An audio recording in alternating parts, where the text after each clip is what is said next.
Hey, I'm Leah. I'm a writer with ADHD, and today I want to talk to you about 5 ways you can generate new ideas for your book.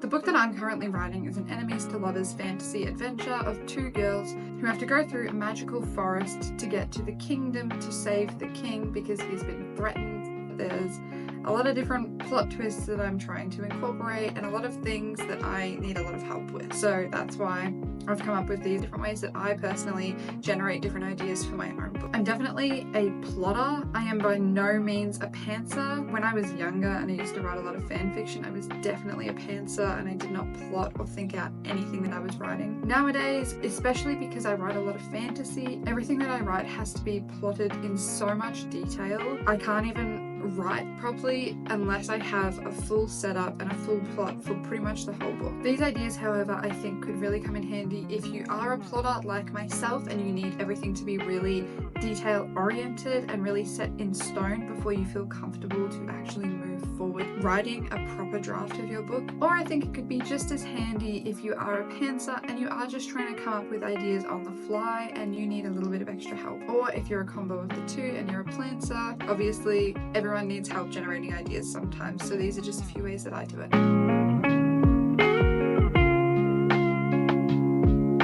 First one is a little bit boring, that's why I'm starting it off as the first one, but it's basically what I said in my previous video. I love listening to any kind of music, whether it's related to my book or it's completely unrelated, and I listen to the story and the themes that's being told within the lyrics, and I try and build ideas off of that. I really love to picture my characters within whatever is happening in the song and try and imagine what they would be doing if they were in that situation. Sometimes it's a complete waste of time and I end up just thinking about my characters in different random scenarios that they would never be in, but sometimes it can really work. For instance, the first song that's in my playlist for my book is Geronimo by Shepherd. I was randomly listening to it one day and I had a vision in my head of my characters sort of leaving the enemies phase, starting to go into the lovers phase, and finding a waterfall together. One of them has a fear of heights and they jump off the waterfall together into the lake below. So different things like that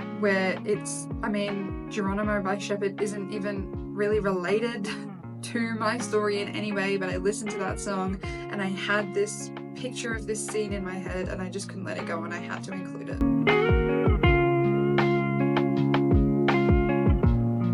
My second way that I generate ideas for my book is using Notion AI. I really love Notion. It's how I plan out absolutely everything in my book. I have multiple workspaces for my book.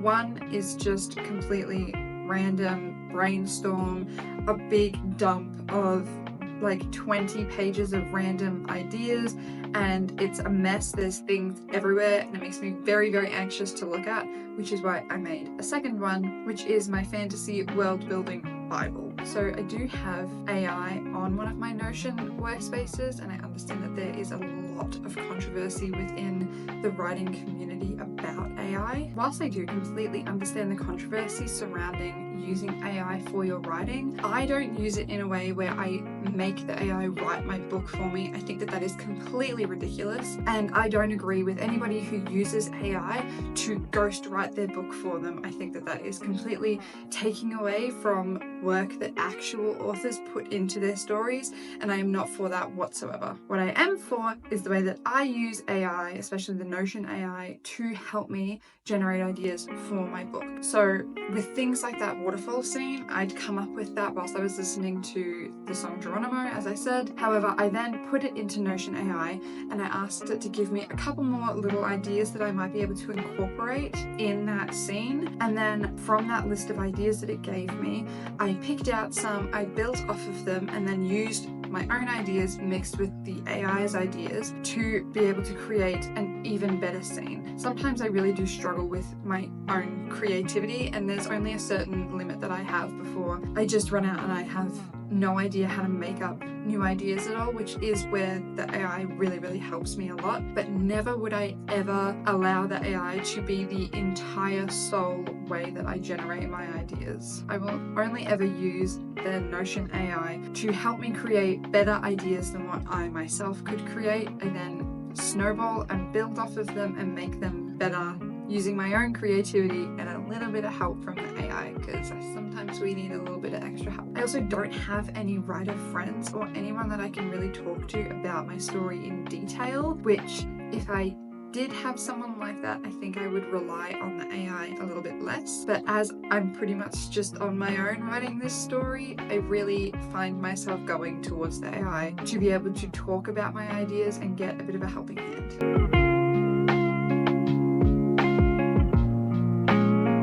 Number 3 is the most common one that you will hear, but it's Pinterest. I have been using Pinterest since I was like 13 years old. It's always been my go-to in terms of thinking up ideas, creating boards to build off of ideas for pictures of houses and mugs and The Sims and fantasy worlds and plants and anything I can get my hands on that is hobbies or crafts or knitting patterns. I use it for absolutely everything, obviously including plotting my book. I have a big board on my Pinterest and then little mini subsections within my board for my 2 main characters, and then any magical creatures or magical plants or places that I think my characters are going to go to, or what the forest is going to look like, anything like that. I have its own little subsection, and within those subsections I like to go to the more ideas page and just endlessly scroll until I find something that sparks an idea, I guess. I actually initially built my whole entire plot idea off of one post that I saw on Pinterest, which was about an archer,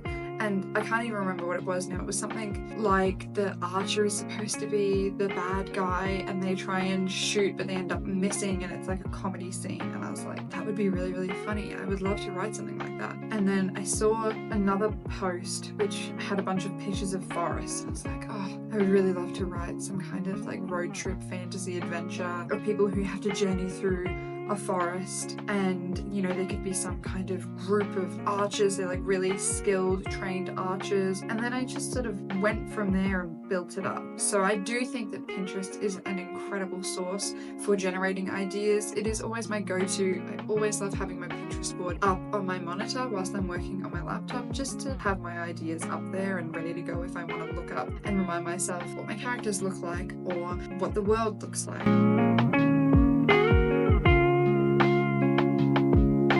My 4th one, which next to Pinterest is probably my most used one, but it is mind mapping or just brainstorming, very chaotic brainstorming. I initially got the idea for the chaotic brainstorming from my favorite writer on TikTok, Sheridan Slack. I would highly recommend every single person go and watch Sheridan's videos. She is absolutely unbelievable. I initially found a video of her mapping out, I think it was like a mermaid water fantasy idea, and she uses a big mirror that she has in her room and a whiteboard marker and just speaks out loud to herself and writes down all of her ideas, and it is mesmerizing to watch. I don't have a giant mirror in my house, nor do I have a giant whiteboard, so I usually just use scrap paper and a pen, and I just really chaotically write down all of my ideas, and then when my hand gets too tired, I then go to my Notion page and just write as fast as I can and make up absolute nonsense, but in my head it makes sense. I usually have to take those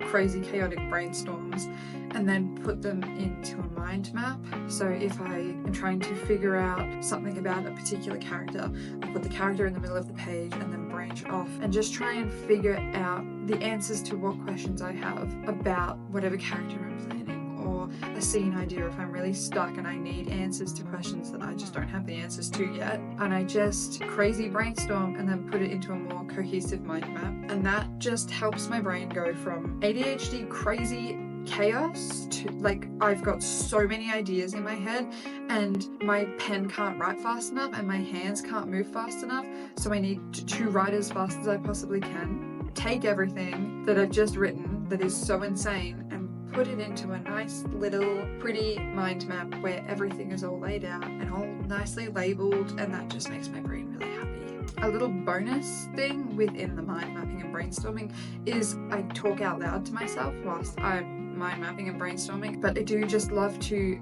speak everything out loud. Again, I really don't have any writer friends or anyone that I can talk to about this, especially not out loud in person. So being able to speak out loud to myself and sort of say out loud all of the thoughts that I'm thinking helps me personally process everything that I am thinking, and helps me then move to the next steps to be able to answer the questions that I have about my book or my plot or my characters or anything.